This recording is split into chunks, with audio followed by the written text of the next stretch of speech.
Okay, so live again. All right, so this is music room 4. So tonight I'm actually starting my rock and pop area of my collection. Got through jazz and blues and reggae and what else was there? Composition or comps, soundtracks, R&B, soul, all that's done. Those are really the only categories I separate from my rock and pop because I feel like jazz, blues, those are moods. Um, or rock and pop can be just about anything. Even there is some of those genres in rock and pop. These are true like jazz albums if I'm in the mood for jazz, or blues if I'm in the mood for blues. So that's the only reason I separate them. So this is rock and pop. This is the rest of it. This is well, it's night number 4 and it's case number 4. I'm doing pretty good about doing this every night. Although I did crash. I watched Concert Buddy while I was having dinner and crashed out, fell asleep, but I got back up and said, need to get this done tonight. So hopefully I'll get through this whole container. All right, so I have these cool little dividers here. It separates those A's and B's and C's and D's and whatever.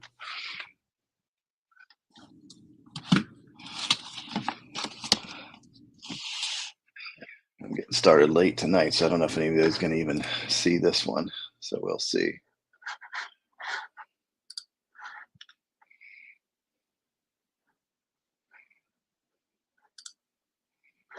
Let's see what happens.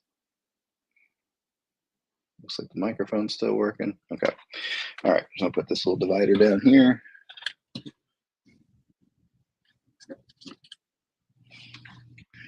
And we're starting off with the 13th floor elevators. I think this is really called the psychedelic sounds of the 13th floor elevators. Yeah, on the back it actually says the psychedelic sounds of the 13th floor elevators.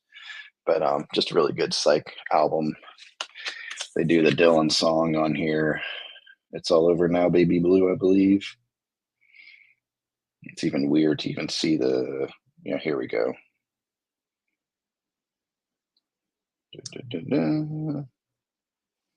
Thought baby blue was on this one. Maybe it's another one. Anyway, this is a really good one. Good psych, 60s psych album.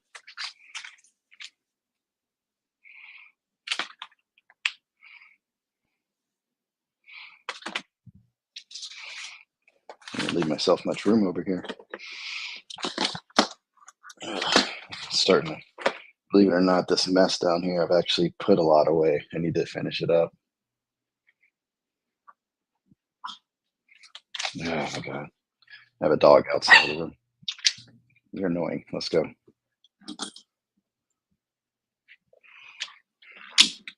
She is an annoying puppy.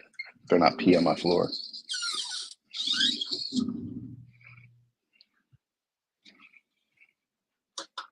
There we go. Just turn that off for now. Okay, a little more organized. I actually did a record store day video today. I'm going to put out tomorrow over at Kingfish. I'm only picking was 4 things, but it's going to be 5 things now.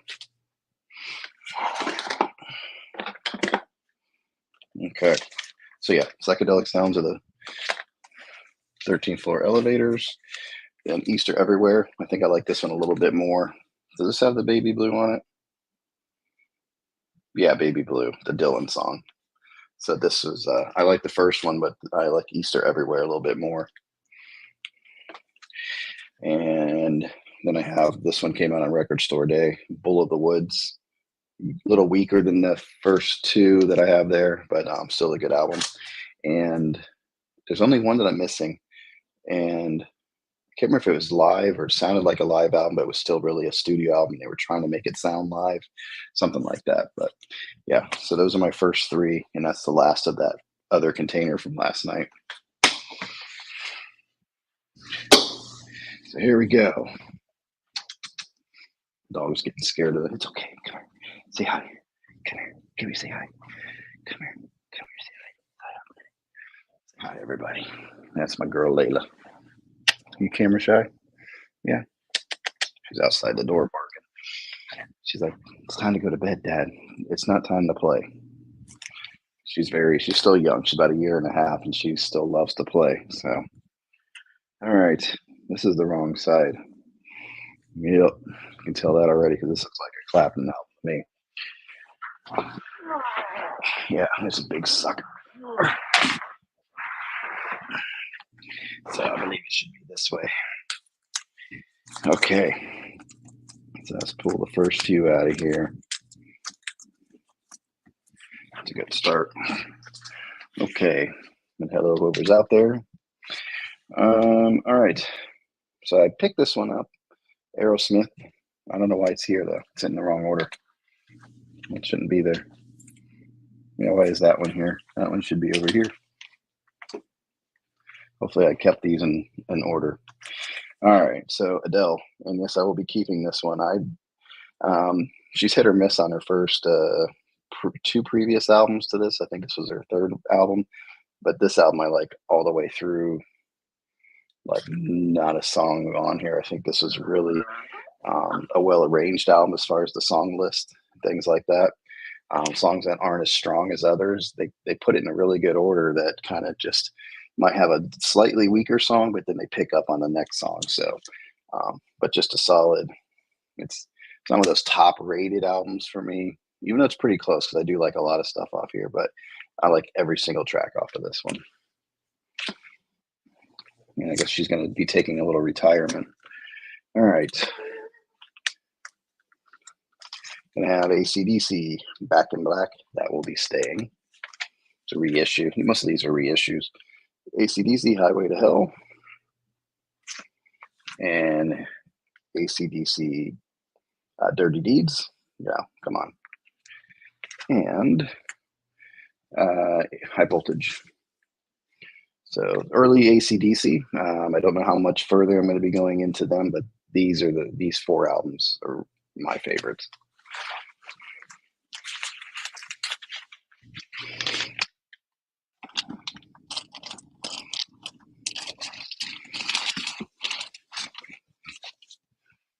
There we go. Okay. I don't know how I want to do this because I had slightly different arrangement here before, but I'll worry about that later. Okay, so next.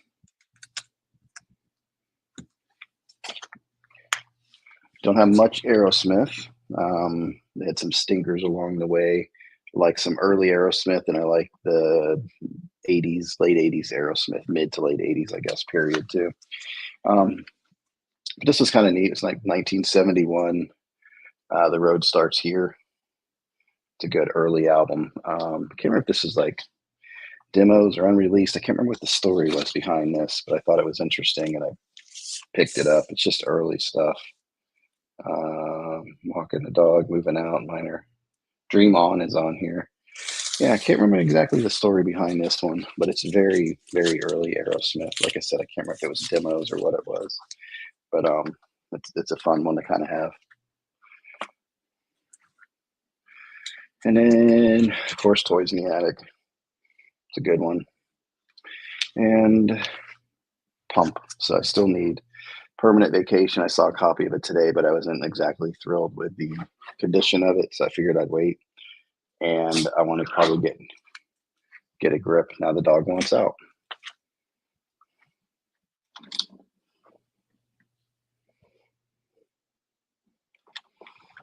She's probably realizing that dude's staying up. I'm going to bed.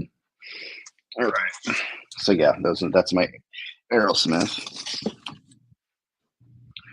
And then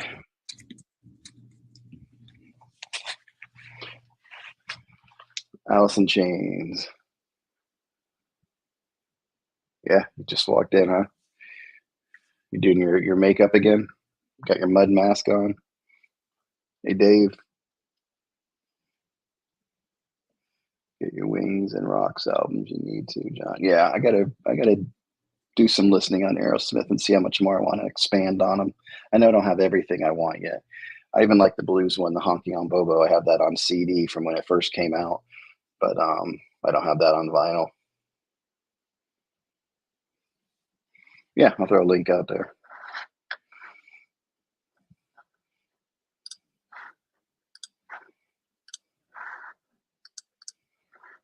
I don't know if I'll be getting any interruptions tonight because my daughter just got in from Tampa. She went with her boyfriend over to the Halloween Horror Nights, or I guess that's Universal, whatever the Busch Gardens throws on. But I have these. This doesn't seem like the right order. There's Jar of Flies Before Dirt. I have to look, see if I have my right order here. Let's see.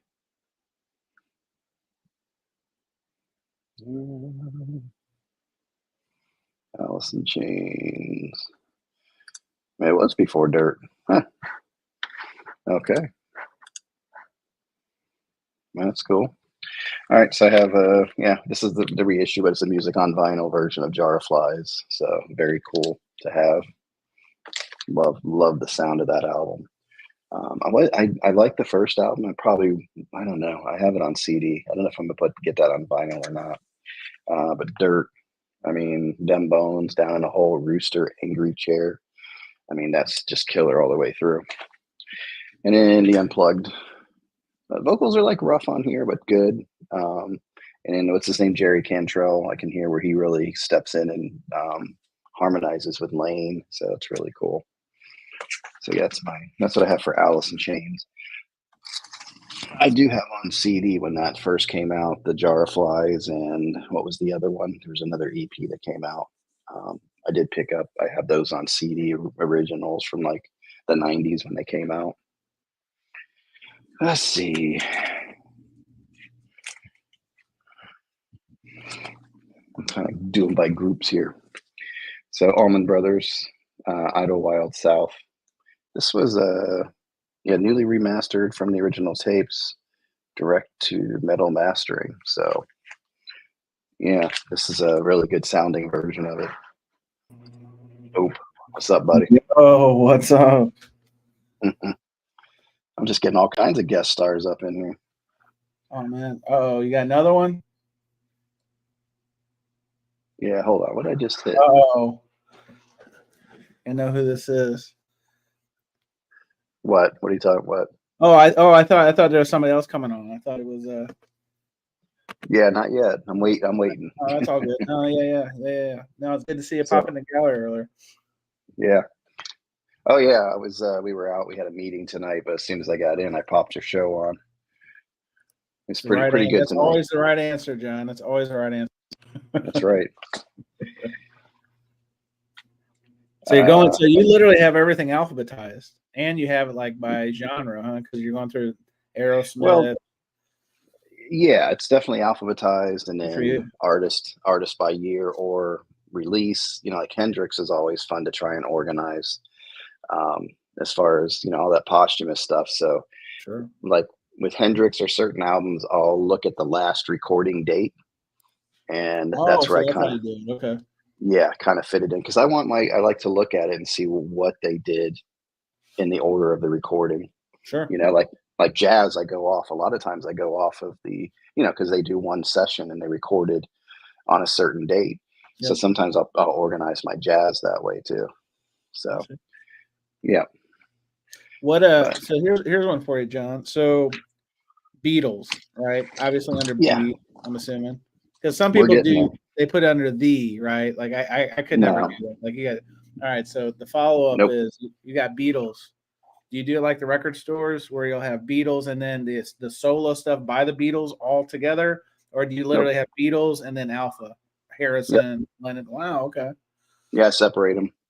Yeah, I see why record stores do that. I mean, it makes sense, I guess. So I'm kind of organizing my stuff right now, and so I think I'm gonna. I like it that way. No offense if people don't, or if you don't, or whatever. But oh no, I get it. Because I think not just the Beatles, but if I'm thinking of like the Who, right? Like I don't have to go look for like Roger Daltrey solo stuff in the D's when I can just go down to the W's and I've got Daltrey, I've got Pete Townsend, I've got whoever. So if I'm being balanced in that approach, then I think that's how I'm going to end up. Yeah, it makes sense if you're in a mood for the Who, but you want that solo project or whatever. Yeah, like I was talking about Pete Townsend, Empty Glass. That's like my favorite. Like that, My Love Opened the Doors, one of my favorite Pete Townsend songs. It's only reason it could get tough, especially if you have an artist who's been with everybody. Sure. Then how do you do that? Like if you do Ginger Baker, I guess you could put him with cream, and then I'd I put him guess with those guys. cream. Yeah, yeah. I mean, that's not. I guess that's not a good example, but there's some artists that just play with everybody. Well, here's Or one. Here's a good one. So you just had that Audio Slave record up, right?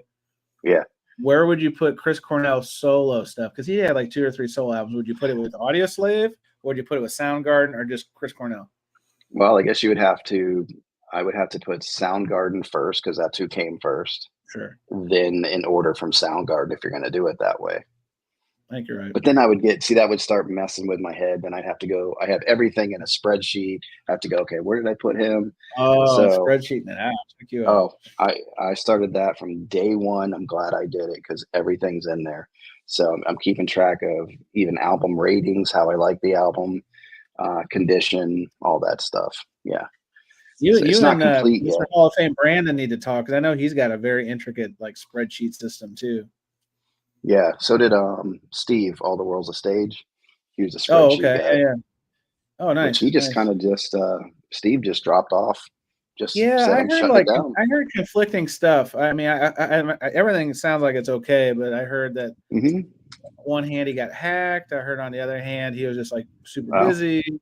So I don't know. Maybe it's all of the above. Who knows? But nobody comes very back. odd. Yeah, very odd. Yeah, for me, the way it ended or whatever he did, it's strange. Because he knew a lot of people, was really great to everybody, Sure. But They had that Sunday show, him, Trevor, and Marcia, and all that. yeah, I missed that. Yeah. All right, then I have but no, that's what I'll do. No, the does disappear, and then I basically I the have only yet to person. meet somebody. I've only read about it like on the forums. Like I have yet to meet somebody or know somebody directly that puts all those. I've never seen it or heard of it. I've just, like I said, read about it. But Yeah, that seemed like a lot of, because there's so many. If you think about, the Beatles. I mean, it's not the Rolling Stones though, right? It's just Rolling Stones, I believe it's Rolling Stones. Yeah, I don't. There's right? no, but the Who, like The we were talking Who, about. the Gosh, White Stripes. I mean, yeah, sure. Yeah, there's a gosh, ton of them. I could get really out sideways quick. Yeah, the only and this will be a hard guess of who do you think I put all of his stuff together, pre-solo stuff. Sure. Billy Joel, right? So he's the only one artist that I have Hassels, Attila, and then the solo stuff. So it's funny you said that because so I got turned on to this. It's a record show called in North Carolina, called Carolina Soul. Have you heard of them? No, So they sell on eBay, and the only reason when I was at Noble and we were in line, the guys were kind of talking to me about them. But Kimbo, Mazzy's friend, I guess my friend too now, had mentioned they do a lot of business on eBay, right? So I say all this because they weren't on my radar. So Kimbo says, "Yeah, check out their eBay. They're having some big sale." Okay, they've got thousands of records, and so they had that Attila record, and so I followed it because I have it and you have it, right? And I was just curious, like what it would go for. It had no corner cuts, like looked real clean, all that stuff. It went for almost $300. Actually, I can tell you what it went for really? money. Yeah, I'll tell you what the sold was because Wow. I was like, damn, I had no idea. Like I had no idea because I think I got mine for like maybe $70, which I thought was still kind of pricey for what it is. But I don't want to tell you what I paid for mine because it was. Oh, you was paid more? That's right. No. I probably paid $12 for mine. Yeah. So but, I guess but maybe not a lot of people here. know what that is, right? Yeah. I got it here in Florida and just found it in, and it wasn't even with Billy Joel. It was at Attila. I don't think they even knew. Right. Here, let's see. And now, how do I sort of send status? Ended. Here we go.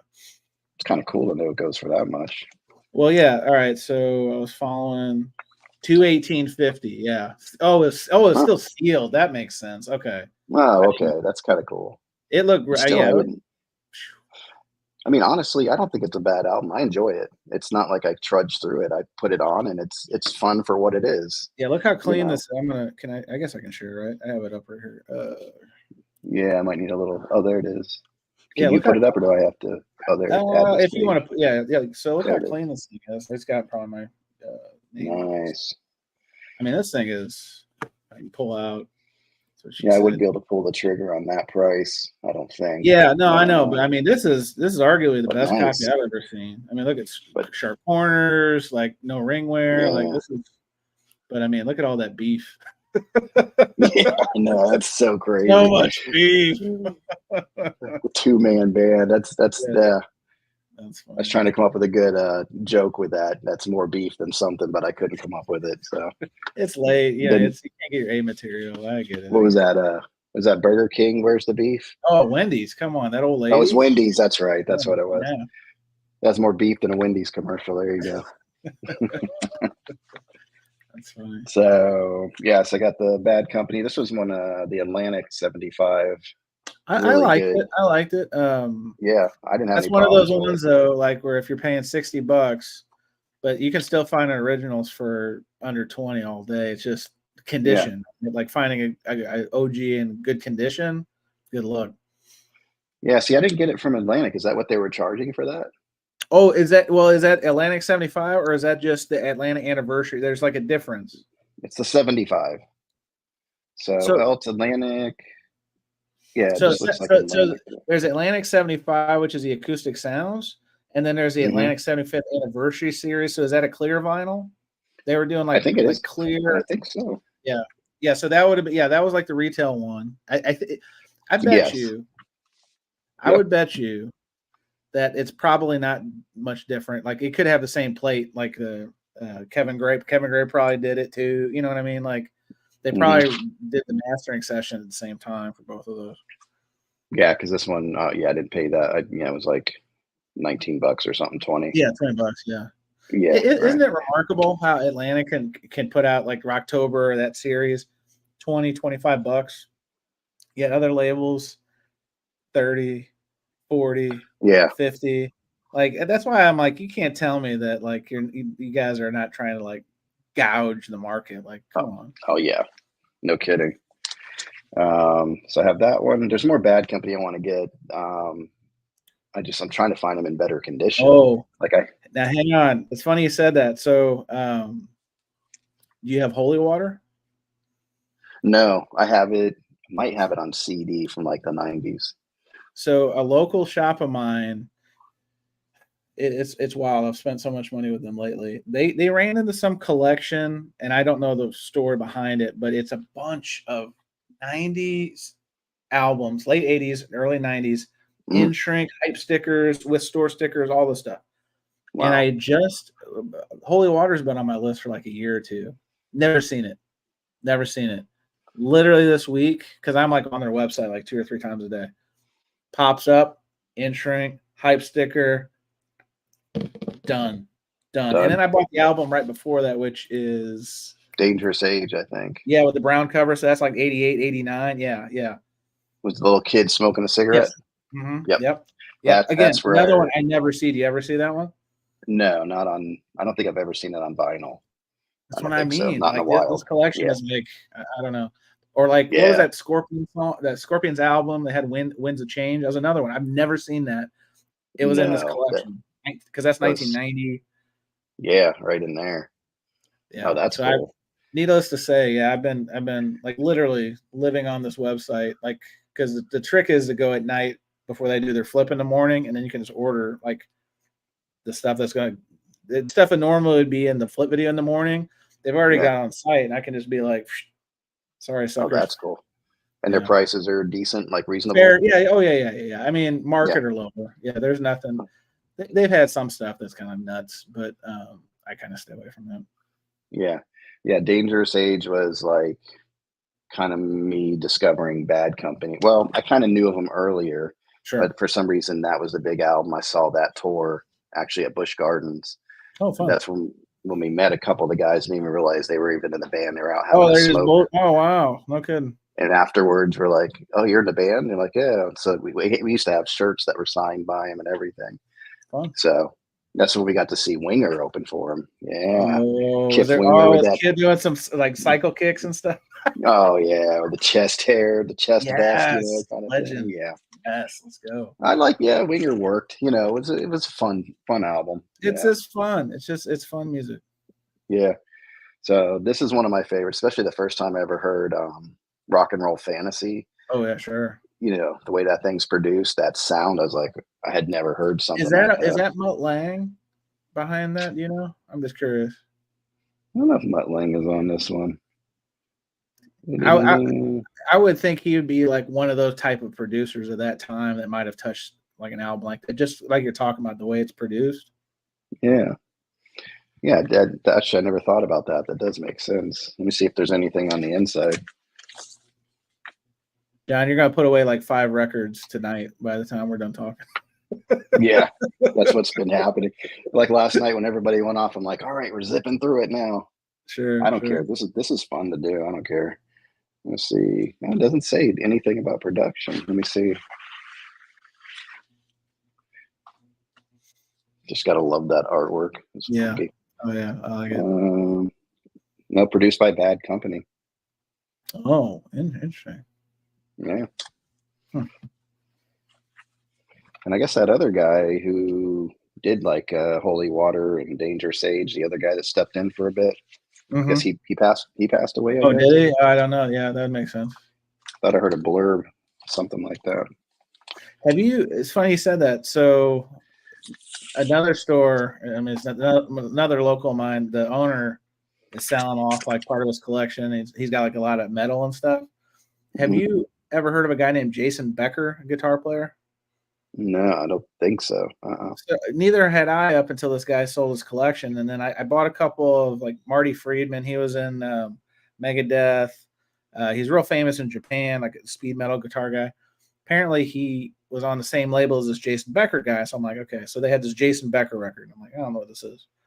So I do a little research on it while I'm at the store, and I decided to take a flyer on it. Come to find out, he actually has like Lou Gehrig's disease now. It's kind of like a sad tale, which I didn't know that part.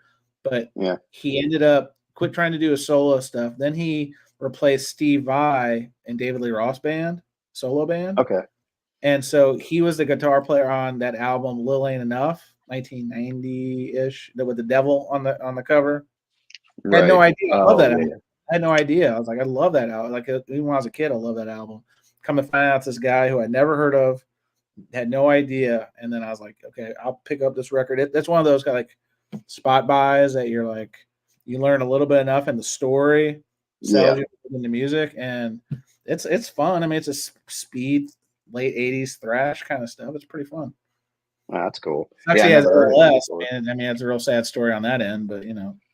Yeah, it's tough, and you think these guys are immortal. You know, we kind of put that. We don't really think it, but we kind of feel it. Like these guys are never gonna die. Right. And when something happens, you're like, holy! Like Jeff Beck was like out of the blue. I mean, what the heck happened? You know. And this was a good comp. So in the meantime, had a lot of stuff. I think was there some stuff off of. Maybe it wasn't the later stuff. Yeah, no, it was all the early stuff on this one. But yeah, just a good comp to have while I'm kind of filling in the Bad Company, because I love Paul Rogers' voice. I mean, that's such a great rock voice. Absolutely. And let's see. Yeah. Of course, the band. I have music from Big Pink. Sure. That's not going anywhere. This is a kind of a ratty copy of this one, but I love this album. But it plays really well, so not bad. That was like one of the last good thrift finds I found, was that the original pressing of that album with the lime green label. Yeah. And I was just kind of like iffy on it, and I'm like, it's $2. And I get home and it's like an original. I'm like, hell yeah. Like, yeah. That was years ago. I mean, let's call it 2 or 3 years ago. It's never had them since. Yeah, I think that album's stronger than music from Big Pink. I agree. And then got the best of, kind of cover the areas. Fun. Which is a. Do you have Dylan Basement tapes? Do you have that one? No, I don't have that one yet. I don't know why I haven't picked that up. I think I've seen it, but I got something else at the time because I always kind of see it. So I'll get to that. It's on the list. And then I got that one that came out with the Last Waltz that just came out. I think it was this year. It was a three album set, something like that. But it's probably, I guess, part of Rocktoberfest or something. And I put this in here. I guess that was in there like a postcard or something. Cool. Yeah, but they did a nice little job with this one, so that was nice. Let me put these bad boys down here. I got a shelf right underneath me. It's wrapping around my room, man. It's like it was just getting to be too much. Like I kind of explained before, like I downsized my CDs. I used to have books because I would go to the library and just buy books because they were Sure. 50 cents or Oh $1. yeah, yeah. And then I had just a wall of books that I've never read. And I'm like, I started going in there feeling anxious. And I'm like, why am I feeling anxious? I'm like, because I'll die before I read all these books, Yeah. you know? So I had to really, so I've taken out about 20 albums so far. But like you said last night, kind of trimming the fat. That stuff you're not going to listen to. That stuff that you kind of kept that would sounded crappy but wasn't really important. So trying to make a little space. Well, plus like placeholders, like like if you're looking for like a top copy of fill in the blank, right? But knowing that you'll probably have to pay up on it, a nice placeholder. There's nothing wrong with it. Yeah. And I have 2 by her, Sarah Bareilles. I liked her is that debut. the white one, the record store day one? Yeah. Yeah. I got a second copy because I can't remember. I think it was warped or something was wrong with the first one. But I So was able. when I bought that a year or two ago, I thought that was the first time on vinyl, but I think that's the first repress. Did you Oh, know is that? it? I thought it was the first time too. Yeah, Okay. and I say that because there was a guy I bought what record was that? Third Eye Blind record, original from him. And he was a self-professed audiophile, this guy. Like he even had it in his bio on Discogs. I'm an audiophile. Boy. So I buy this Third Eye Blind record from him. And was it Third Eye Blind? I think it was. And so I same thing anytime especially when you pay up, I'm like, hey man, can you ship the records outside the jacket just so I don't want to see splits, whatever. He replies back and he says, well, I will comply, but I just want you to know I think this is absurd. I've been audiophile and I've been collecting and I was like, okay, big editorial. I was like, sure. Yeah. So boring. sends me the record. Of course, he uses a shitty mailer, but whatever. Records are fine. So I think I'm done with this guy. Like a month or two later, he sends me this like a cold email. And he's like, hey, I'm selling some more of my collection. Like, if you're interested in like that album you bought from me, take a look. And so the Sarah Bareilles record was in there. And that's when I learned that I believe there was, an original from like 1990. Oh, okay. Or whenever it would be like 2000. No, it wasn't 90. Yeah. Because it was 2003 or something like that. Let's see. Little Voice. 2007. And I think that was it. Let's double check. 2008. Yeah. So the original is 2008. So the one that you and I have, which we thought was the first vinyl, is actually the first. Actually, oh hell, it's not even the first reissue. She reissued it in 2015. I had no idea. Well, it must have been a small reissue because you just don't.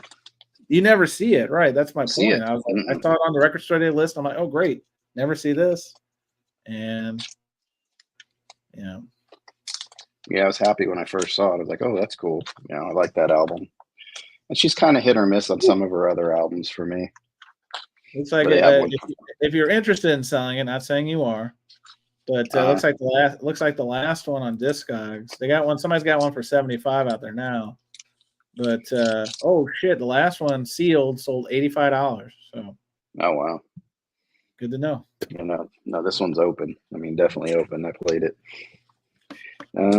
Wait, you played records, John? What are you talking? Yeah, I do. It's like weird, right?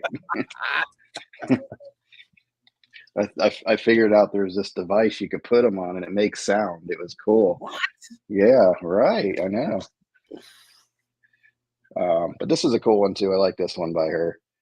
Nice. Yeah, I'm not familiar. Satellite Song. I don't know if you ever heard that song. I can't. Somebody who's actually. It's funny. These songs that I like, I find out later a lot of even the artists themselves don't like it or something. But it was just really cool. Satellite Song's very. Almost sounds like Lanois could have produced it. Like very atmospheric, and she just does really cool things with her voice on that song. So I think it had the hit Brave. Brave was the hit. Oh, sure. Yeah, I remember that. Yeah. Yeah, so that was those are the two from her. But then she kind of goes into Broadway and stuff like The Waitress she did. So it didn't really appeal. Just those two albums kind of appealed to me. John, I gotta ask a question. I see like there's a over on the other side, like your wall by the window.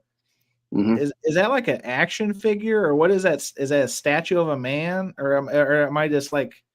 So you have a guitar. What's on the right of that guitar, right by the window? The guitar, but so you're talking about my actual guitar or my Legos? Yeah, Oh, you you're can't actually see yeah. my So Lego. there's the window. On the immediate right of the window, there's a guitar. What's right next to that on the right? On the right. Is that another guitar? Yeah, there's guitars down there. There's a. Okay, it's so Oh, I funny. can see. It does look like a dude. It looks like a man. It looks like a Oh, statue or you know what it or is? yeah. It's a fan, and the top of my Strat is sticking up on above the. Yeah, I'm looking at it too. I'm like, oh, it does look like a dude. I'm Yeah. I like, was like, no, wow, no, that's okay. that's a fan and Fair enough. a Fender Strat back there. Fair enough. My very first guitar I ever bought. Cool. This one I'm gonna get rid of. This one I liked for a minute, and then I just kind of got bored with it. Is that John Is that Leon Batiste? Bridges? Oh, John No, Batiste. Okay. see, yeah, I kind of liked it, but I'm kind of I do It's have never. Yeah, his. he's never really grabbed me. I'm sure he's nice, but not for me. Yeah, no, it's good music, but I do have where he did that movie, Soul, the Disney movie, and he did all the jazz music in there. And they Oh, put out a okay. second, like they have a soundtrack album for that, but then they have one with just all the jazz music, and that's really good. So I kept that and I put that in the jazz area. But yeah, he's gonna have to kind of just he'll find a better home. Is how I look at it. Well, Somebody else will want are you him. going to trade all these into Hmm. what's your shop, Grayfish or whatever it is? Kingfish, yeah, I might Yeah, start there and see if there's any that they want. Like I have the Prince one in here. I'm gonna get rid of that one, that box. yeah, that's a good Um, call. yeah, but yeah, I'll take it over there and see what they want to do. They'll treat me better than anybody else, pretty Yeah, of much. course. There's another place that buys all used stuff, and I've gotten to know them, so they might want them too. And they don't buy anything new. They don't do record store day.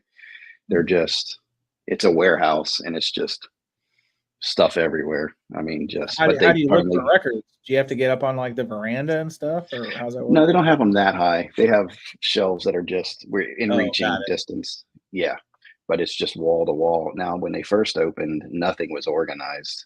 Like you would go in there and it would be Ray Charles next to Black Sabbath, next to whatever. Sure. So they did a really good job over the years of getting everything in genre and really organizing it. So they did a good job. So let's see. Don't have much Beach Boys. They don't go too far with me. I don't know. But I have Pet Sounds, which I still haven't. Looks like, and I think this came from like a collection. Maybe somebody. They Is said it came that from. part of B's collection? Yeah, and I don't know. I guess BEA. Holy shit, that's B. Arthur. You literally have the pet sounds Yes. that belong to B. Yeah, and Arthur. That's her. so impressive. Yeah, and she signed one of the animals over here. It's pretty Oh, did cool. she? She loved animals. Maud. She Maud did. was loving animals. She loved the animals. Believe it or not, like this album's still kind of growing on me. I still have some problems with it, but for the most part, it's good. I keep it. And then just Sounds of Summer, just good collection, and it takes it up through the '80s Beach Boys stuff, so that's cool. Oh. And then would never think I would have ever had this one. No, that doesn't surprise me. You know, it just and I had friends who loved this album in the '80s, and I wouldn't touch it. But as I got older, I don't know. There's something nostalgic about it. I listened to it. I'm like, huh, yeah, I could put it on and listen to it.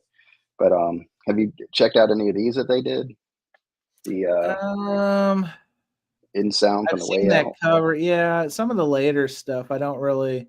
Oh, I do have the Horseshack one that has like it's like almost like a symphony. It's an EP, and it looks like a classical record. I didn't even know about it until recently when Vinyl No, I Chef don't know about that talked one. about it, and I found it at Reckless in Chicago, and it's an interesting listen. It's just like a sampler. Hey guys, There he is. I'm sorry. I'm sorry. Who are you? Okay. He's this weirdo. I'm weird. Yeah, I'm This is cool. What? Right. Yeah. This is all instrumental though, so it's kind of jazzy, loungy. And they Hey, got John, There's a cover that inspired it. I was just gonna say, yeah, there's a what is that? Like an This electronic guy? album, yeah. Where's that from? He's like European or something? Yeah. Well, the guys are foreign, but Gerson Kingsley and Gene Jacques how you pronounce their names. Yeah, they weren't well known. This See, is that's the cool that you original brought album that up. inspired that cover. I know that. Yeah, that's But, exactly. Yeah, if you hold it up again, you can see like the similarities. yeah. But it was kind of a tribute to those guys. Oh, that's cool. Of course, Dave has it. You know, he's got I that found one. this at a secondhand store. It's a Moog synthesizer album from Yeah, that's what it was. Vanguard Records. Yeah. Yeah, and then they did the mix up too. This one's kind of cool. Yeah, remix stuff. I stay away from. That's just me though. Yeah. Yeah, see, I don't know too much of their music, so for me listening to it, I guess I'm coming from like a different perspective on it. Sure. But I probably like the in from the way out a little more than the mix up, but those are pretty cool. And then they've just got this one too, instrumentals. Oh, fun. And it's really I don't know, because they're doing like Paul Revere's on here, Eggman, High Plains Drifter, Car Thief. It's kind of weird. That's from License to Ill, Paul Revere. Yeah. There's this acapella Sabotage, which is kind of a waste. It's just them kind of yelling sabotage. So it's kind of weird. I got it for a couple bucks. I grabbed it. So this one I might have to think about. I don't know. It's interesting what Time has done, because I remember when Paul's Boutique was out. Like that was like, if you went to Walmart, that was like the $4 CD, right? Because like it was the least popular of their output. But now, years later, decades later, it's like one of their most like, let's say revered. But like people really like it because obviously of the samples they were using, working with. I think it was the Dust Brothers. Like it's actually probably their most significant album if you really look at their whole lineup. I mean, I don't know about best. That's obviously a matter of taste, but in terms of like the direction from going from like a frat rap band to literally like in the East Coast and moving out to LA, changing their whole sound, going very like samples based, and it's pretty wild journey. Yeah, and I think that's the most sampled album ever or something. Is that the one? Oh yeah, I believe so. Yeah. They use a lot of deep samples, and that's the one that put, like I said, the Dust Brothers on the map. They were still pretty like unknown at that time. Here we get into the Beatles. So I don't have any. Brothers produce. I don't remember. Yeah. I don't remember. But yeah, this is actually one of my favorite Beatles albums. I love Please Please Me. I like that song. And then All My Lovin's on here too, isn't it? I thought that was on here. No, you're asking the wrong person. No Beatles. No, Beatles are all right. I mean, it's historical. I never hear you talk about the Beatles. That's right. My mom loved the Beatles, and but I'm not like one of these like deep Beatles people. Like, to be honest with you, remember when they did that comp, the ones comp, Beatles, 2001, 2002. To be honest with you, that was good enough for me because it had Yesterday on it. It had all the stuff I know. Yeah. I do like some of the deep cuts on the White Album just because my mom liked it, but I'm not one of these people that Beatles cool.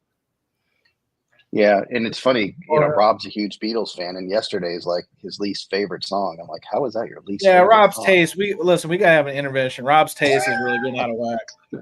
He's it's all that Taylor Swift. That Taylor Swift shit he's listening to is rotting his brain. It's rotting him, yeah. So I got the second. So I got some of the like the other releases besides the American releases. Cool. Second album. Yeah. Then Hard Day's Night. Got the Beatles for Sale, of course. That's the British version, right? UK. Parlophone.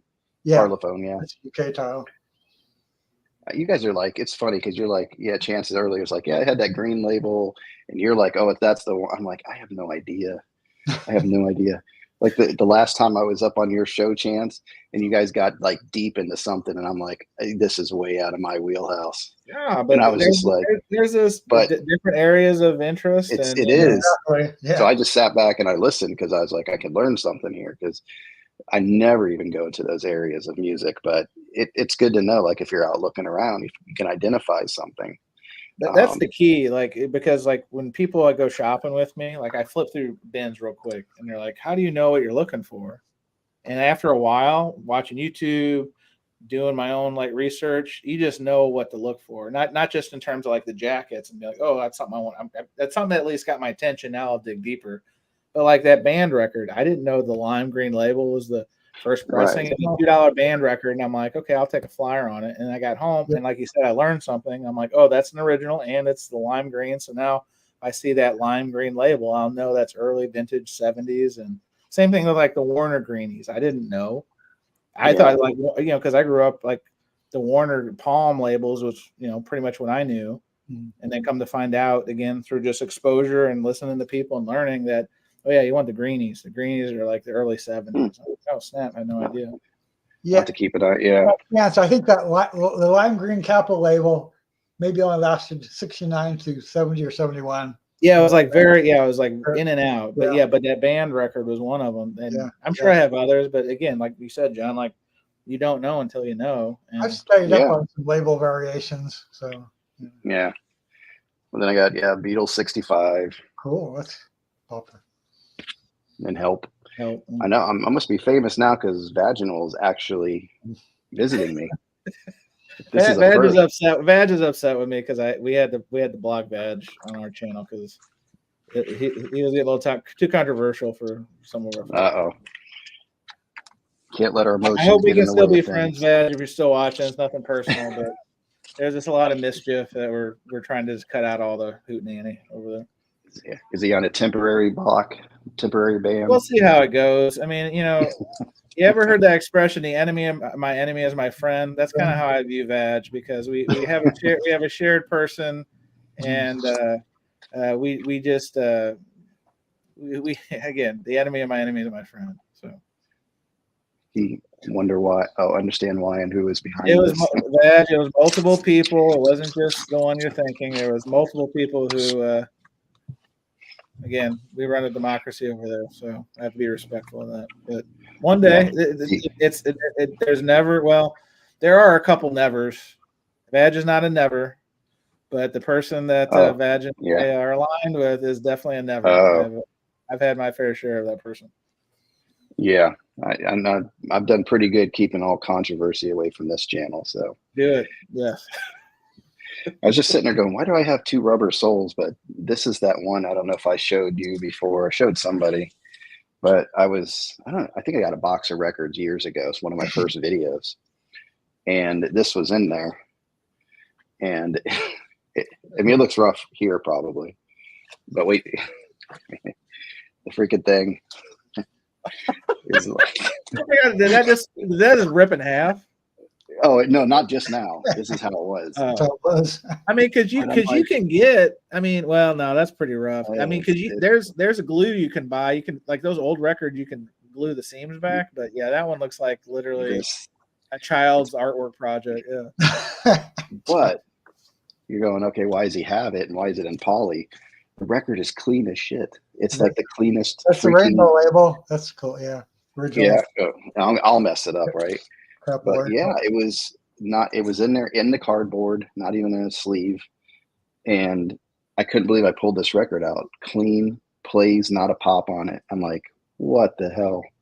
Am I wasting all my time? Some of those old records, my wife got a what's the Beatles record with like a red kind of reddish cover from like is it Hard Day's Night? Does that have like a red cover? That's black and white. That's black. Oh gosh. Anyway, my wife pulled like a $5 from the $5 bin, like this old Beatles record, and it looked like it had just been like fingernails written all over it, like this annihilated. I was like, okay, well maybe that'll be an art project. You can cut the label off or something. We get this thing home, and it played like a Cadillac, like a champ. Like you would have no. If you were in the other room, you'd have no idea that it looked like Freddie Krueger had like. It's wild. Those old records are just champs. Yeah, I mean, this is proof of never give up on a record right here. You play the record, not the jacket. That's the story. Exactly.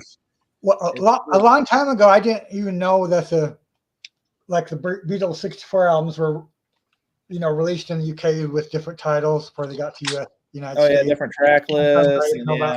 That's again. It's like we were talking about before. It's the stuff you don't know. Yeah, it's kind of annoying trying to keep up with it all, but it just I kind depends, of like what's your level of fandom and how like deep down the what they call the rabbit hole you want to go down. Because yeah, some of those people, especially Beetle people in particular, that's like a whole nother level of just, you know, they can tell you what John had for breakfast on the 3rd day of February 1968. That's like good for you. right. Yeah, I mean, I ended up with the whole collection, and then a little bit here and there. I started filling in those Beatles '65 albums and stuff like that. Yep. But I'm not gonna get too crazy with it. But I also have the remaster version of it. So they did a good job with these remasters on that. And then no, it's not one. It's not one of them. I checked it. There's no triangle here or anything by Ringo. But I thought it was kind of cool just to have it. Yeah. Yeah. Here's the thing. What do I do here? All right. So I have Revolver. Probably picture cover in person. So which one? The picture cover. Oh, in person. Not in person. No, they have an imposter over at Kingfish, but I haven't seen like a real one. I had that album. I do have that album. Yeah, so I don't know. I'm like, now I probably need to go ahead and get rid of this one because I did pick up the remaster. Yeah. Yeah. So I'm kind of like, it's probably time to get rid of one of these. I mean, well, then the question is, the other one you're thinking about getting rid of, is it just like a 80s repress? Like, do you know the details, or is it like a 67 US original? No, it's not. This is definitely a repress from like. I have the rainbow label Revolver, so I know it's original stereo. Nice. Yeah, no, this is definitely a more recent repress. Yeah, send it on its way, John. That's my vote. Yeah, but you're not a Beatles fan, so I don't know. That's true. It is easy. Yeah, it's easier for me to say that. Like off with their head. Right? No, I think it's time. Yeah, this is one of those. Yeah, unless there's like a real good reason for a variant or like an old, you know, like the multiple copy stuff. It's exhausting. Yeah, it is. Yeah, I think you even talked about that tonight a little bit. A little bit, yeah. But yeah, so yeah, most of my Beatles stuff is just reissue stuff. Sgt. Pepper's, yeah, got to have Sgt. Pepper. This is actually one of my favorites too. It doesn't get that album. Doesn't get a lot of love, but man, it's a very good psychedelic album. It's really good. Blue Jay was it that one, or was it Sgt. Pepper's was their answer to Pet Sounds? Isn't that the story? Sgt. Pepper. Sgt. Pepper was the Beatles' answer to Pet Sounds. Yeah. And of course the White Album. Yeah. And then I have what do I do here? So I have the box over there with it remastered with the Escher demos in it. Yeah. And then I have this one. So don't know what if I want to go to sell my box one day. So I might keep that one for right now. And then Yellow Submarine. I've never heard. It's funny because it took me a long time to get completely into the Beatles when I was buying, because in the late 80s and stuff, CDs were expensive as crap. What were they, $20, $25? That's what we're talking about. Yeah, it's like the labels just continue to push the price point. That's what they're doing on vinyl now, until they reach that bounce back point where they start seeing sales slow, and then they're like, oh, now we can cut off a couple dollars, or now it's CDs were up at $18, $20, and then magically they bounce back to $14, $12, $9.99. That's funny how that works. I'm sure the science behind the CD is literally they're mass producing them at maybe their cost is $2 a piece. That's pushing it, I think. Too. Right, and that's back then even. I mean that's But so I didn't pull the trigger on it, so I never really got into the Beatles until I think it was the 90s.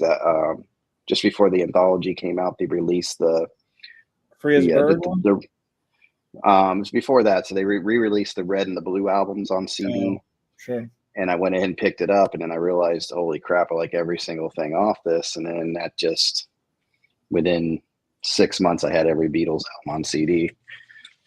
But yeah, so you got Abbey Road. This one's an older version of Hey Jude. Yeah. It's like the love songs, right? Love songs. No, it has Revolution, Paperback Writer. It's kind of like but it's more like their B-sides are more rare stuff because it has Rain on there, Old Brown Shoe. Rain. Yeah. Rain the early psych songs, Rain. Yeah, that was funky. Let It Be, or Abbey Road 2, if you want to call it. Hey, didn't I hear that Let It Be movie's finally getting a DVD or Blu-ray release or something? That concert film. Oh, I don't know. I haven't heard. I would assume. Maybe I was just thinking of something else. Still haven't got it. Is this the one you have, Chance, right there? Yeah, I got it at Target for like it was on sale for $5. So $5. here's where the sickness kicks in, right? So yeah, I got that as a Target $14 record one time, right? That was like clearanced out. And I was like, I'm good. I like this comp. It's got all these hits. One of my locals ran into a real interesting collection of UK presses of all this different stuff. And so they had the original vinyl press of that from 2001 or whenever it first came out. Mm-hmm. So of course, for $25, I had to have it because that's the first time it came out on vinyl. So if anyone needs a $14 reissue, I'll let you do it.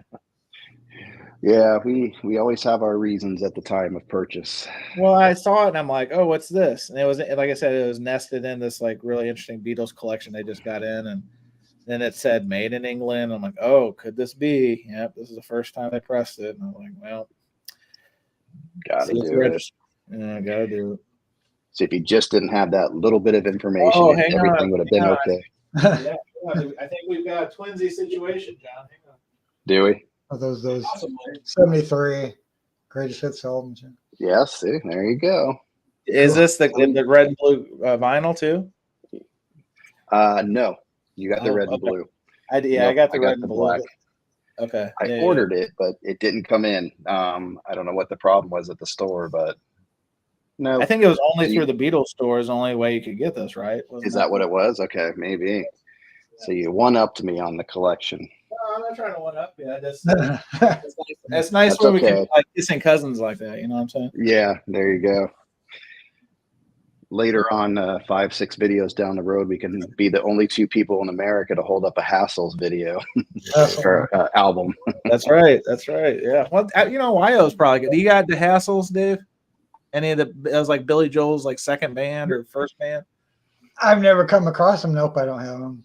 It's funny because it wasn't until John had mentioned it somewhere, and then it's like when you hear or see something, and then all of a sudden you see it everywhere.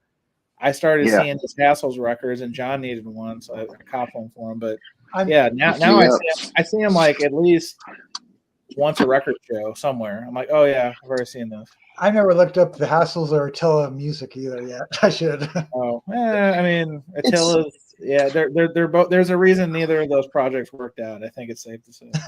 Yeah, he didn't. They weren't quite taking it to the next level at that point. He was cutting his teeth. Let's see. Well, here's some more that might interest you. Here we're getting into the Beck stuff. Oh, are you done with the Bees? I was expecting Backstreet Boys, John. Did you not have that? No. I don't know. Sam, is Sam still up here? Yeah. Sam will get. That's right there in his wheelhouse, right there. Yeah. But I'm slowly getting the Beck stuff. He's one of those guys that just slowly grew on me, especially on vinyl.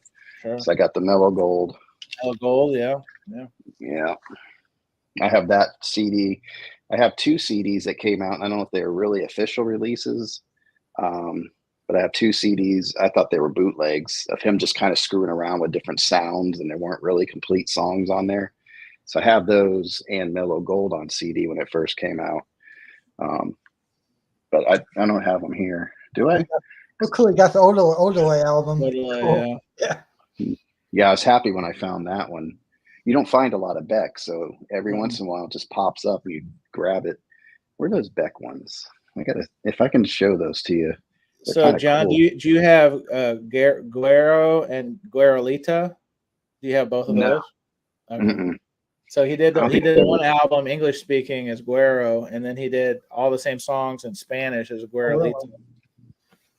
I did not know that. It's kind of an interesting concept. We did. Do you have those or? I have Guerra. I was like, what do what am I going to do with an album of all Spanish songs? Unless it's like Chileno Sanchez or somebody I intentionally want to hear their music in their native tongue. Yeah, I know I have another one somewhere. Might be singles, but yeah, it was this one, One Foot in the Grave. Oh yeah, I have that on vinyl. Yeah, I don't think I have like they had that on vinyl? Mm-hmm. Oh, okay. Because this is the one where he was like talking like a space alien or something. Or it's kind of out there. It's trippy. I liked it. Yeah, it's day 14, blah, blah, kind of thing. It's pretty cool. But you could see where he was finding his ground a little bit. Right. Yeah, for sure. I know I have more of those. I don't know where they are. But yeah, Odelay was a surprise when I found it I think I found it at a record store in Orlando. Same thing with Mellow Gold. And then I got Mutations. Yeah. Does that have a 7-inch or is that a repress? I think it does. I forgot about the 7-inch. Does it have the 7-inch? I know that question has come up before. The 7-inch has like a cut off thumb on it. It's kind of interesting artwork. Like a severed thumb. Yeah. Yep. Yeah, it has a 7. Yeah. Oh, is that what that's? Oh, it is like a severed thumb. Yeah.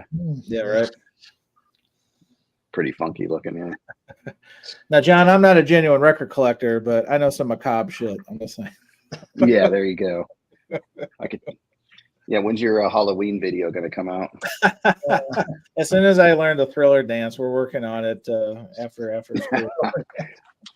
That, I would start my Patreon with that. With you doing a Thriller dance, I would put money into that. Good. That's funny. I was telling my wife, I'm like, yeah, maybe I'll explore. Like, because have you? Side note, have you got the email from YouTube yet about memberships? I saw something, but I usually ignore them because I'm not even. I can't monetize or anything. How come you can't monetize? You got enough subs, I don't get enough views. Yeah, my views aren't there on my videos. Yeah, that's because you cut your teeth on all those shorts, and the shorts got you the subs. But to see, it's full gold. Old Doug Calloway is laughing at you somewhere. Yeah, I had fun making those shorts, but you did a good job with it. Yeah, especially those ones you had like the motion in them and stuff, like the music. I got creative with it. I liked it. It was like I was like, how artistic can I get with this? It's kind of fun. Yeah. And then when you have one that gets you 1,000 subs, right? That Etta James, it was like, I can't believe it. I don't think Sam's still there. We lost Sam. No, those are not Costco storage containers. These are Home Depot storage containers. Home Depot, yeah, I got you. And they are going back to Home Depot. You kept. Oh, wow! You kept the receipt. Look at you. Kept the receipt. Wow! Don't tell Home Depot. Well, what am I gonna do? Now is where I pull my mask off, and I'm Arthur Blank, founder of Home Depot, also owner of the Atlanta Falcons. Snagged. Gotcha.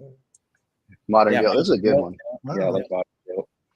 And then I think I got this at that Orlando record show where that Glenn Calloway. Yeah, The Morning Phase. And then Colors. Yeah. And I kind of regret he did a different version of this where he kind of did it with like the foil cover, right? Yeah. Yeah. I still haven't been able, like, I've seen it, but I don't know if I'm gonna pay $50 for it. Yeah, see, I could have got it when it was like just came out and cheaper, and I passed on it. Now I'm kind of regretting that. It's a cool cover, and it's like the deluxe version of that too. Now the one I didn't see, John. Mm-hmm. The one I didn't see was, hang on, I'm terrible. Sea Change. Yeah, Sea Change. At the pink cover. I don't see that. I never find it. It's it doesn't pop up to it. Was Sea Change the one Mobile Fidelity put out? Yes. So they did. It's the only pink. It's the only color variant they've ever done. I think is the. Yeah. They did the black one, and then they did like 1,000 or something of the pink one. Yeah, I had that somewhere. That was the first. It took me a minute to get into that one because it was really a mellow or sided deck. Very. Right. Yeah, Lost Cause is like my favorite song on that one. Yeah, but Bob Ludwig mastered it. How much is that? You know who else likes Beck is Mazzy. Mazzy is really looking for Midnight Vultures on vinyl, which it's been on vinyl before, but very expensive. So he's like, he'll talk about that sometimes. Like that really needs a reissue, which I agree with. Yeah, he's kind of. I don't know why. There's some artists that really just put everything out there, and some that don't. Well, that's an album that for years it's kind of like we were talking about Alice in Chains Tripod. Like the rumors were a reissue was coming, and it's coming, and the next year it's like it's going to happen this year. 5, 7, 10 years later, nothing has happened. Like you remember when the Sheryl Crow Tuesday Night Music Club came out on vinyl for Record Store Day, and it was widely available. And they're like, oh, it was a RSD first, so they're like, oh, they're going to make more of these, and they didn't make more of them for 4 or 5 years later. And meanwhile, the price went up to sky high until they finally reissued it. Yeah, it came down a little bit, but I think it's still pretty up there. It's still, it's still RSD. Yeah, because it's a blue variant. Yeah, and then they did it on a double, I think. So did they do it at half speed? I can't remember. I have it over. I haven't pulled it out yet. I know Bernie did that reissue. It just came out, but I don't know who mastered the Record Store Day one. Yeah, I'm not quite too Sheryl Crow. That's probably a whole top by itself, right? You've got like everything and anything with Sheryl Crow. Oh yeah, I have so many bootlegs, and to a point, she album. Yeah, just a few weeks ago, secondhand store. Of course, I got the the fancy strip at the top there. John's an elitist. He's into the mobile fidelity. Yes, I do not play this album. I eat my hot dogs with Grey Poupon. Yellow. Nice. Yeah. No, she kind of dropped off for me, but man, those first 4 or 5 albums of hers, even up to Wildflower, is kind of good. So I'd like to see those reissued, but I don't know if those were done digitally, how they're going to do that. But I think Tuesday Night Music Club sounds good. Yeah. So it plays fine. So I agree. And then had to get some Chuck Berry, that great 28. Cool. That's right. But I might get rid of. Here's another one. Original 45s by Chuck Berry on Chess. On Chess, Black Label. Oh, that's cool. Collector, yeah, of course. Yeah. Nice. But I think I'm going to get rid of this one. It's not really in great shape. Memphis? Or no, it's London. It's London. Yeah. That's the one with My Ding-a-Ling. My Ding-a-Ling's on here, yeah. That's Dave. That's Dave's favorite Chuck Berry, isn't it, Dave? Got to get that ding-a-ling. Actually, my favorite part of that song, he's playing to a British live audience, and he has the British live audience go, my ding-a-ling. I like the British. And that's his only number 1 hit too. My Ding-a-ling. I mean, that was his one hit. Sweet Little 16 got to number 2, 58. Yeah. But it was wasn't it Elvis that was always beating him at the time that kept him out of there? I know there was somebody. I thought it was Elvis that kept Chuck Berry out of there. Look that up. I don't know. Yeah. Okay, so here's something a little different. And now for something a little different. Black Market Brass, Undying Thirst. I don't know that band. It's a coal mine record. So it's Alex working on you. Alex selling the coal mine label too. No, this is before Alex. Thank you. Thank you very much. Wait, there was a vinyl community before Alex. What happened? Yes. But there's another guy at the record store that pushes coal mine a lot, so I have picked up some coal mine. Yeah, that's a good label if you do that kind of indie soul. This is very heavy, funk with a lot of percussion or brass and instruments in there. So it's a fun one. Plus, got a killer cover. That's a fun cover, yeah. Skull on the cover. Now, I don't know about you guys. So I've got almost every variation. Black Pumas. How many variant? You want to talk about the most variant record of all time? That's got Houston variant. It's got the Texas Moon variant. They are also. They did remember. I think they did a 1-year anniversary variant. It's out of control. Yeah. Well, this is the 1-year deluxe. So I did end up getting. because I was a little late to the game with them, but that's the only version I have of that. Yeah, but the Capital Cuts was cool. Bad enough to buy them or not? This one I did. Colors, yeah, I know. Yeah, I can't get into their second one as much. I don't know why. I just didn't dig it. I was looking for that one in, but the Capital Cut one, there's a couple bands that have done that where they do a live performance and cut it right to the vinyl. Oh, fun. Yeah, so it's a straight to vinyl. So it's pretty cool how they did that. Yeah, I think Badge is probably right. That Hackney Diamonds, when they did all the Major League Baseball teams, that was ridiculous. I mean, that's 30 variants. I mean, well, the Chili Peppers too. They kind of. No, yeah, the Chili Pepper. Yeah, it was almost a race of Yeah, I don't know what. Yeah, I think they were trying to follow the Taylor Swift train or something. Yeah, I'd be curious what that decision. I mean, I get some of the variants, like they had like the Lakers variant. They had, I don't know. Yeah, they had one for my baseball. Tampa Bay Devil Rays. They had one for that. So if they had my Bucks, I would have gotten one. But yeah, I'm not that big of a baseball fan. I'm more football. Let's see. So let's get through this. One I can't show. Uh-oh. So Black Sabbath. Okay. Got to have that. And this is as far as my Black Sabbath goes. Anything after this, I kind of lose interest. But these first two albums. Yeah. And of course, Blind Faith. Got to have that bad boy. I wore out tapes on this. Yeah. Sure. And of course, that one. Yeah. Your hand's in the right place, John. But they say the original, the same time as a alternate cover, the original Blind Faith with the nude girl that came out on the ACO label too, 69. Not that reissue on RSL. There's a reissue on RSL with the nude. Yeah, the girl was released in England, Europe, and the other one was supposedly too. If you look at, was it? I thought they I sources the nude girl was released. Okay. But then I also have it on the Abbey Road. Abbey Road Remaster, sure. So I'm not sure. See, this is where I need to do my homework. If I find this is like here we go. Oops. If I find. Oh my God, so offended. Jesus. I mean, unbelievable. I'm going to get shut down. It is kind of a weird picture, but if I can find out that this is an early press, I'll keep it. So I don't know if I need to pop it over there until I do some homework to find out. I don't know how you would know. You just have to do that dead wax search on Discog, really. Would it be a yellow Echo label? It's supposed to be. Look at Discog sometime. I'm pretty sure it's released in the United States. It is a yellow. That's the original 69 label, yeah. Or close. No. And it's clean. So I can see it. I can see the shine from here. Yeah, right, look at that. That's shinier than my head when I take my hat off. Look at that.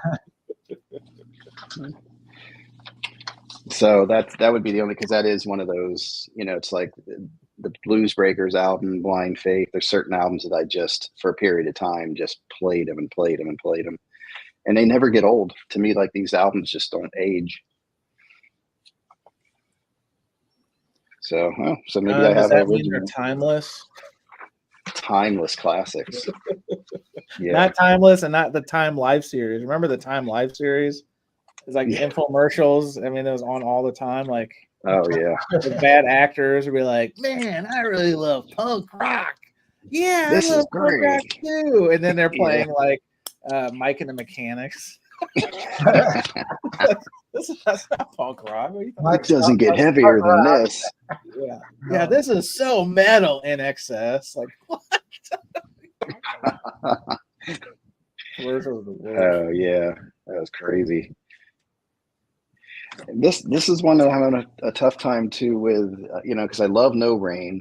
I have it music on vinyl, but I'm not enjoying the album. I never heard that. Kind of done, it's kind of like, I remember when that song came out, that whole thing, and it's like, so I'm having a hard time letting it go, but it kind of feels like it needs to go. I'm not sure if I like the band enough to even get a CD by them. So John, that raises an interesting point, because one thing I've been buying more of, not intentionally but kind of intentionally, is 12-inch singles. And really, I don't know. Yeah, Rojas has got me, considering them now. But I've always wondered, and I'm glad you showed that, because that would be one where if I just had no rain, I'd probably be good, right? So then the question is, did that ever come out on a 12-inch? I don't know. Someone will see here vinyl. Yeah, that was definitely right in the heart of CDs and CD singles. Yeah, so I don't. Yeah, yeah. This looks like a lot of LP stuff. Hey John, I don't live in a big enough city that I'd have to live in a big enough city to even sell those music MOV releases. So I'm not seeing them in person either. So I don't live in a big enough city to sell. I got quite a few. I got some Stevie Ray Vaughan music on vinyl. Yeah, they come across, and there's certain ones I know that are just going to be, no problem. Like Tone Poet has not been a problem. Music on vinyl. What's the other one? There's a couple other ones when I see them, like, yeah, because it's going to be good quality. I never heard it. Yeah. Blue Stingrays. Surf and Burn. Yeah, you know who this is, right? There was a 7-inch of No Rain in the UK. Okay. Cool. Oh, the UK. Yeah, 16. Actually, I'm probably gonna buy that now. Great. No, there's none in the States. Oh, that's the Mike Campbell thing, right? Oh, really? Yeah. It's the Heartbreakers. Yeah. In fact, that Tom Petty box set, Live at the Fillmore, they do some of these songs off of there. Yeah, like the surf songs. Yeah. But yeah, it's funny because there's no credit at all to those guys. On Wikipedia, they tell you about it. Not one of the band members is listed. They put these other albums at the bottom that probably don't exist. I don't think those albums exist. And they just made it look like. Yeah, Green Day did that with Foxtrot, the Foxborough Hot Tubs. They did something similar, right? Where they did like a concept album as like a fictitious band, and same thing. They had check out our other albums, and the albums never existed. It's kind of interesting. That's fun. Yeah. That's the fun of music right there. Messing with people. Sure. But there you go. Got your slippery when wet. Oh, it's funny. I saw one at a local that got the metal collection in his shop, and it had the hype sticker on it. Now I'm one of my little things is I'm trying to get top copy. So if I can find one that's the first press with a hype, that's what I'm looking for. So he had one. He had a promo and he had a hype sticker. And I was like, he hadn't priced it yet. So I'm like, hey man, can you just tell me what this one would be? Somebody just brought it in as a collection. Yeah, I wanted like 35 bucks. New Jersey Bon Jovi album. Yeah, I had to walk away. Yeah, those are probably about the only two I'll have. New Jersey and Slippery Wet. Yeah. New Jersey, in fact, I have for me for Bon Jovi. New Jersey. Yeah, I like New Jersey a lot. I still like that album. But I have 2 copies of it here. There's nothing really wrong with them, but they have a couple pops and just enough to be annoying. So I'm gonna let them go. Remind me, do you use a spin clean or what do you use to clean your records?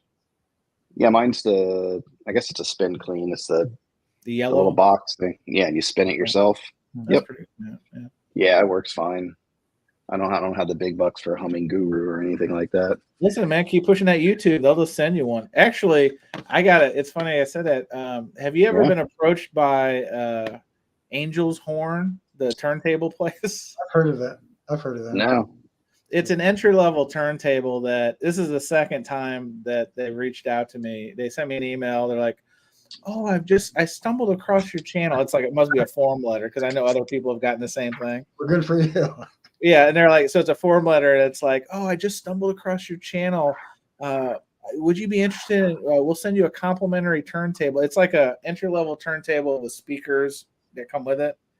And I didn't want to it's not for me. So, but I did recommend the first time this happened, this is a couple months ago. I was like, hey, I'm not interested, but some friends of mine, maybe you'd want to reach out to them. And so one of the recommendations I gave them did contact them. And so my friend, he was like, yeah, we'll do it. What will you pay us? And they're like, oh, we'll send you a free turntable. And he's like, well, no, because I'm going to make a video about it. Because he knew it was like a big racket. He's like, no, my time. And she's like, well, what would you charge? And he's like, I don't know, $900. And she's like, I'll have to go seek approval. And I was like, holy smoke, you're gonna get this free turntable and you're gonna extort them for $900. but then they came back and they're like, no, because it's like, you know, made. That's one of those things. So anyway, I say that because this week in my Instagram and my email, hi, I'm such and such with Angel's Horns. I just found your channel. I was like, oh, I've already been through this. Okay, so I'll keep an eye. But if you honestly, you search. I'm not trying to shame anybody, but it's the Angel's Horn turntable. Let's see the people who have done it. So I know Tavis did one. The Vinyl Den, that guy, he did one. Okay. Vinyl Den, yeah. Melinda Murphy did one. Oh no, Melinda. Oh, did she? Oh. Yeah. Oh yeah. Oh yeah. There's Tavis. Music for Miles is a channel I watch. Don't keep looking because you'll find my channel. Don't stop. Listen, if people want to do it, like more power to them. I got no problem. Yeah. You get a free turntable, but I didn't want to do it. Yeah, you guys would watch. Dave, you might like this guy, the Vinyl Attack. Do you ever see that channel? The guy with the deep voice who uses a lot of big words. I don't subscribe to him, but hang on a second. I'll prove I can look it up later. No, listen, we're here. Listen, we're here, and we're gonna. This is what we're doing. This is what we're doing. Sorry. Here, can you throw that up now? All right, so let me make this bigger.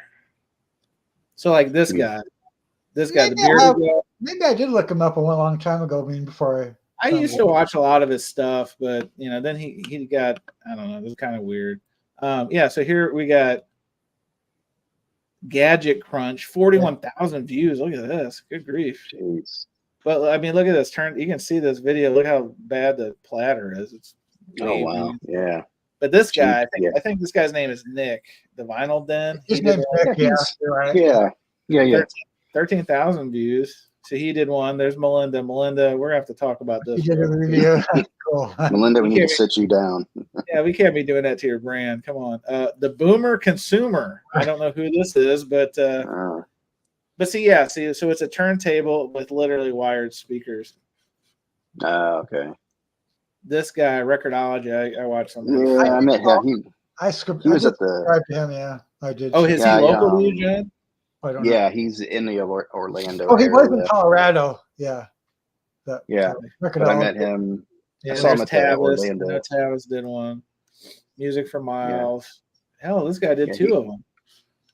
Yeah, he was at the Orlando Records show. I went up there, introduced myself, but he didn't seem like he really wanted to talk or anything. So no kidding. That's a drag.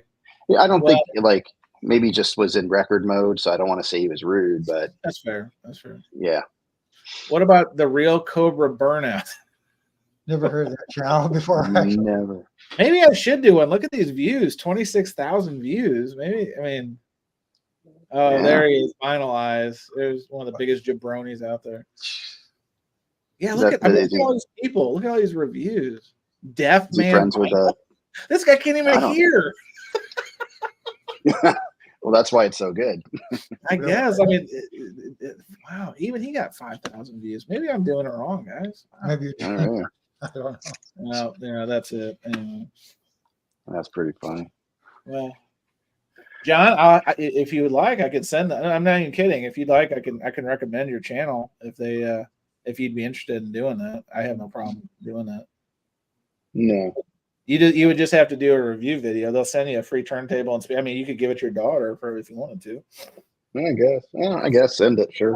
I'll reply to them. Be like, hey, I'm not interested. I don't have time for it, but I know another channel that probably be interested in. Yeah, I'll do that right now. That'd be cool. Cool. All right. Hey, I'm gonna jump off here, John. I'm actually gonna send that email right now before I go to bed. But Dave, don't keep them up too late. All right. Yeah. I'm gonna zip through these. All right. I gotta replace this bad boy. Oh no. All right. Be good, guys. See you later. See you, Chance. All right, so we're gonna zip through because it's. I just realized it's almost 1 o'clock. You're later than me. Yeah, I'm Mountain Time. So I got to get a new one of this. This is all I have at the Boston. It's a picture disc, so I need to replace that. I came across original version of the Boston one. So that's a good album, man. Oh yeah. Then we're gonna get into the Bowie real quick. Got quite a bit of Bowie. This is a picture disc too. Space Oddity. Yeah.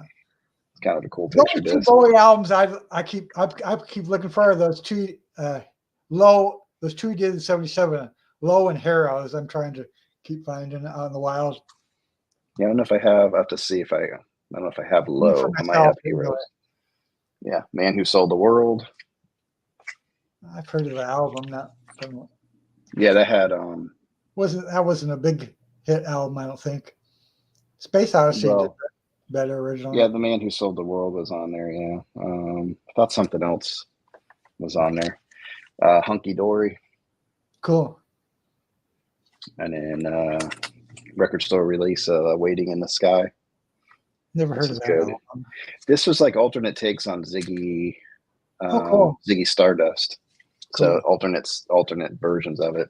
I like David Bowie, but there are only two albums I'm looking for him. So that's all. Yeah, this is good too. Yeah, Ziggy Stardust. Yeah. And then is that all my Bowie? Almost. I have The Changes one. That's the greatest hits, right? Yeah. Or comp, and then Let's Dance. Oh yeah. Let's Dance. Yeah. Love and China Girl. I remember those songs. Oh yeah, those are great. And David Bowie Legacy. It's a good compilation. Goes really early towards the end. Cool. And then his last one, Black Star. I'm behind on his last album. I don't think this is really dark, but very good. It's a very good album. Let's see. Starting a new crate over here.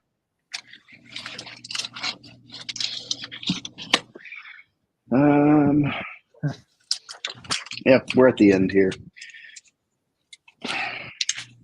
This one I got into later by Edie Brickell, New Bohemians. I remember the song "What I Am."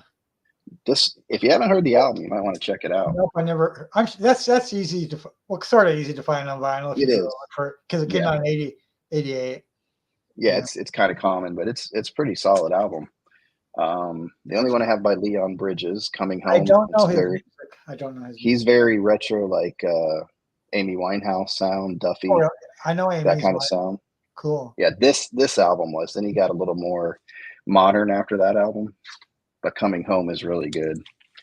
And then Texas Sun is Leon Bridges with that what are they called? Crumbin, whatever. They're out of Texas. They're pretty much an instrumental band. Cool. But this was an EP of Texas Sun. Yeah, if you haven't heard the song Texas Sun, check it out. It's really good. I don't know Texas Sun either. Yeah, it's good. It's well done. Jackson Browne, The Pretender. Yes, I know Jackson Browne's music. And then, of course, you can't have a Jackson Browne collection without Running on Empty. Yeah, I know the song Running on Empty. Yeah. Do you know this? Have you heard the album? No. Wow, man, you got to check that one out. I'm pretty picky. He's not. I am. My wheelhouse. I mean, he's okay. I'm just. And this is why I only have 2 of his albums, because I don't like pretty much the rest of his stuff. But Running on Empty is wow. Yeah, it's a good album. And I finally got this year, Buckingham Nicks. I know that's kind of hard to find one, I think. Yeah. But I mean, the originals. Yeah, when it came up, I was like, oh yeah. I never heard of Lindsey Buckingham, cool. Yeah, Go Insane. Very 80s sounding album, but this is the only pretty much only Lindsey. That more recent one? Yeah, obviously. No, this is 86 or something. Oh, Go Insane, that's before. Yep. That's okay, Go Insane. I know that. Remember that song? Yeah. I just know. Let's see. Lindsey did too many albums after that. I don't know. He actually has quite a few. Okay. Yeah, he does.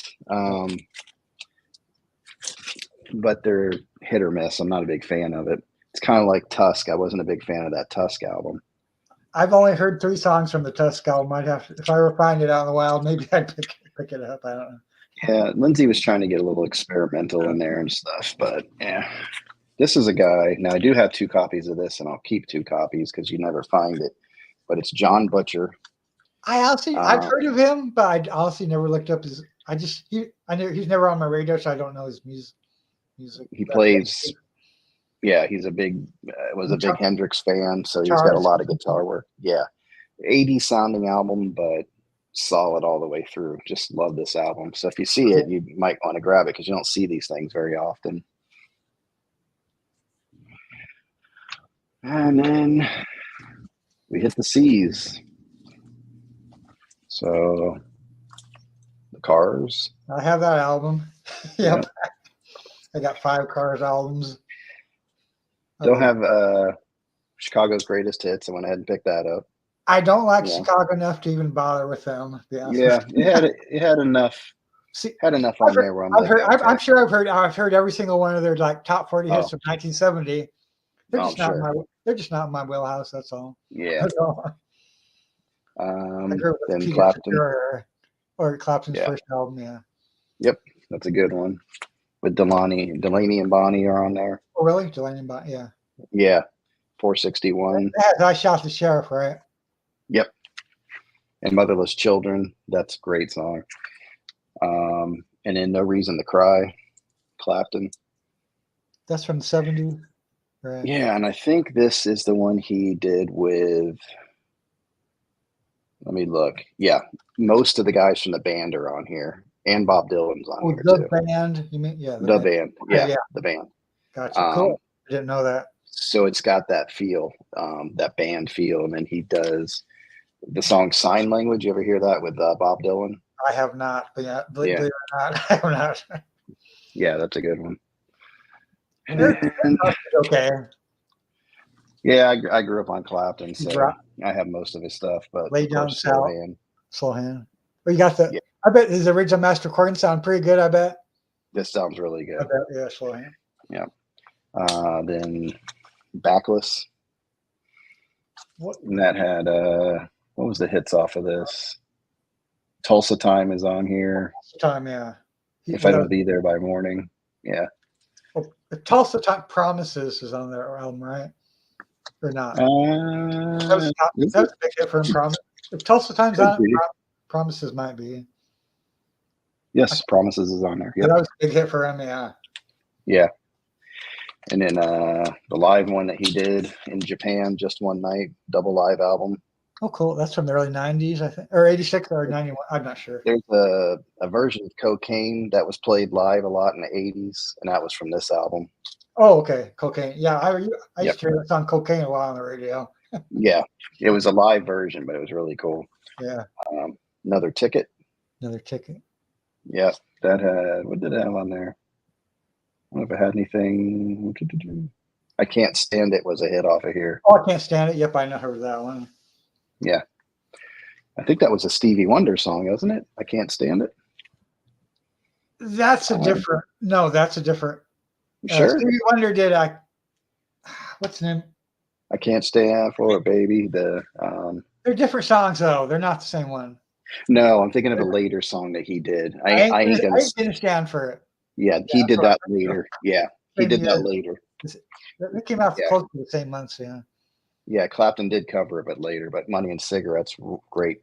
I've Got a Rock and Roll Heart. I think's off that album. Heck yeah. I remember that one.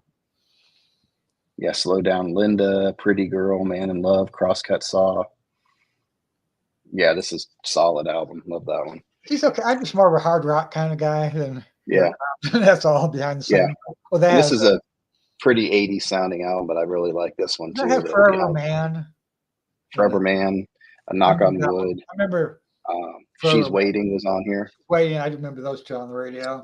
Yeah. Yeah, so those are all the cool. That's that bin. So bin number 4 is done.